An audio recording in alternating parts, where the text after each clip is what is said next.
Hello and welcome to Greyfrights Top 10 Best Doctor Who Stories.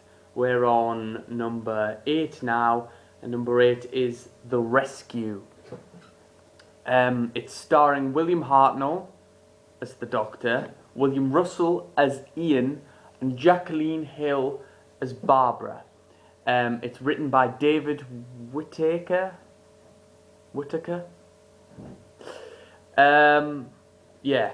Plot. The TARDIS lands on the planet Dido, where the Doctor, Ian and Barbara find a crashed spaceship waiting for help. All the survivors are dead, apart from a young orphaned girl called Vicky and a paralysed man called Bennett. But both of them are under the wrath or power of a creature named Kerquillian, who could be the end to them both. But you don't really know.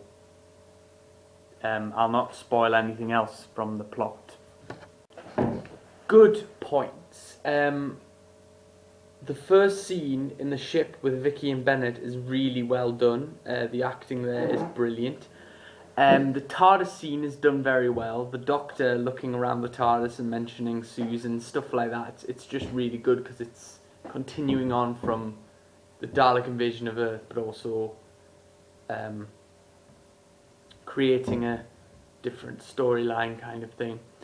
The Kerquillian costume is awesome for Kerquillian.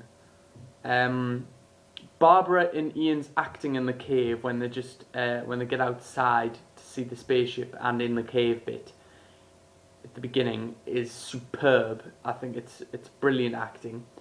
I think that there's scenes where the Doctor just talks to himself, and I think that's a funny little quirk.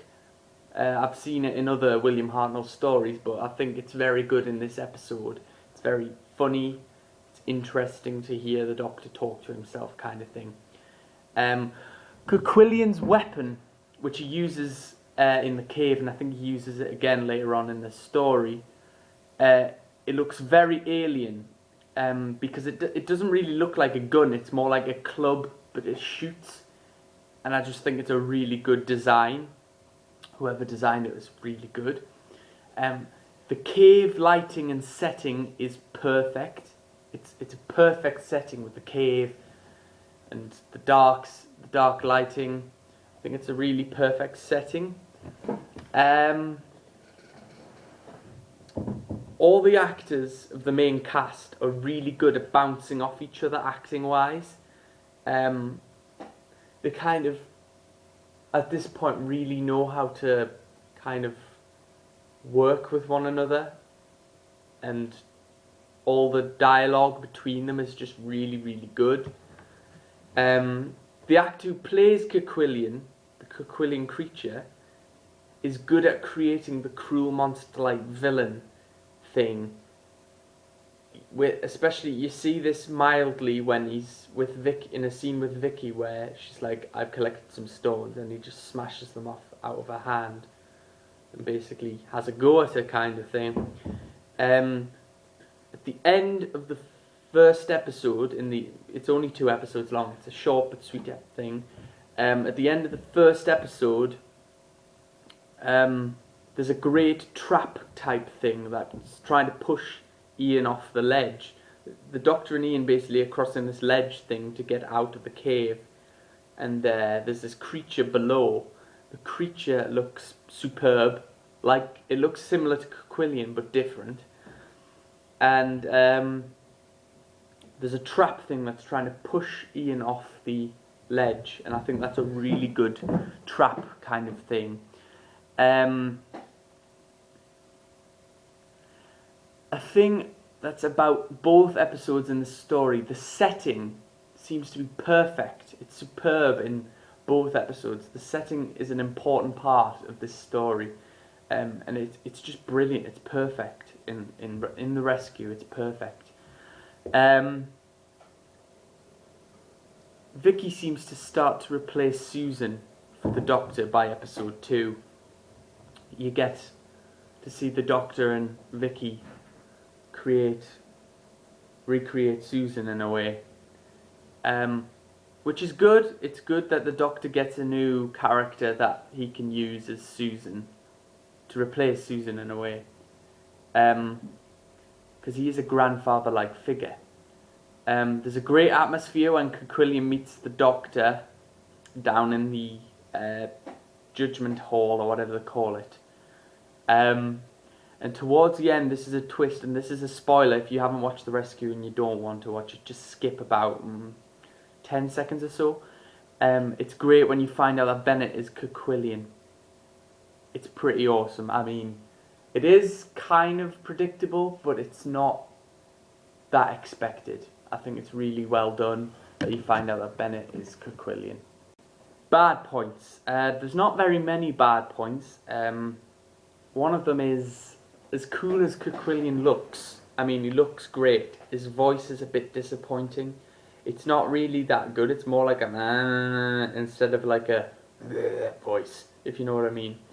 You would expect him to have some form of evil voice, not just like a whiny, not very good voice. A good point raised is why Quillian doesn't just kill Vicky.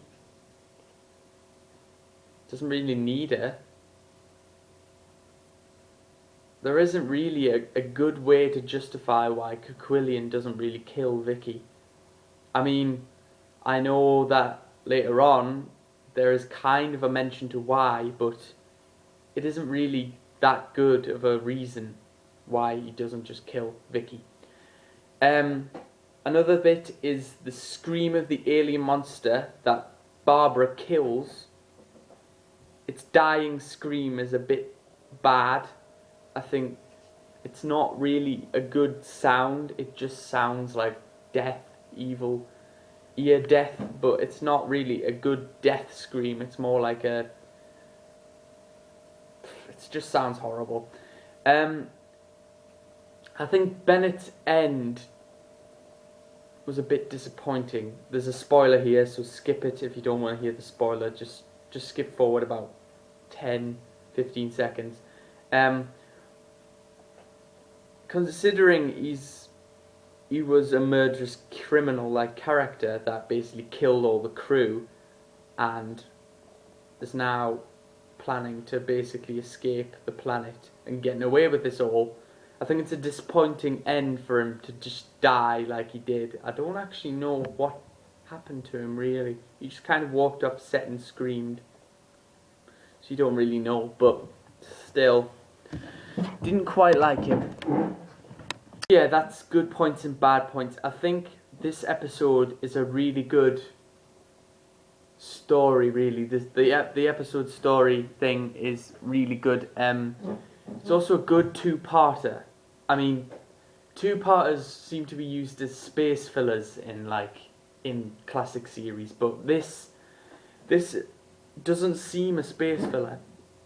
It just seems like a really good set out story, and it's just well done. I think the setting is perfect. All the sets and all the like props used, they're just well done.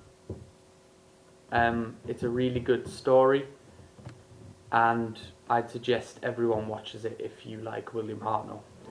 The acting is also quite good, and if I was to give the best acting performance, I'd probably give it to Ian, William Russell as Ian, because I think he did the best performance out of the main cast and out of the other cast as well. I think it's really good that there's very little cast involved in this episode, and yet it's so well done. Without all the characters and actors, just a small cast, and it just makes it really well done. I'm going to give it a rating of 8 out of 10 because I think it's great. It's more or less perfect. Just I don't really see why Quillian doesn't kill Vicky, and the voice is just a bit disappointing for him. But other than that, it's really well done.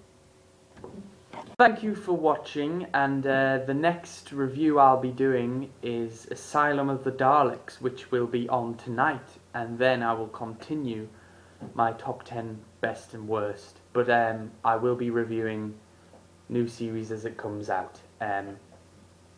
Yeah, this will be uploaded probably before Asylum of the Daleks. I'll make sure that happens.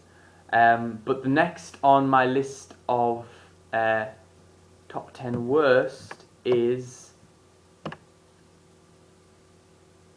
Rebel Flesh and the Almost People. And then the next on my top 10 best is Silver Nemesis. We'll get to them eventually after I've reviewed Asylum of the Daleks. Thank you for watching. Rate, comment, subscribe, all that. Thank you. If you want to see more reviews,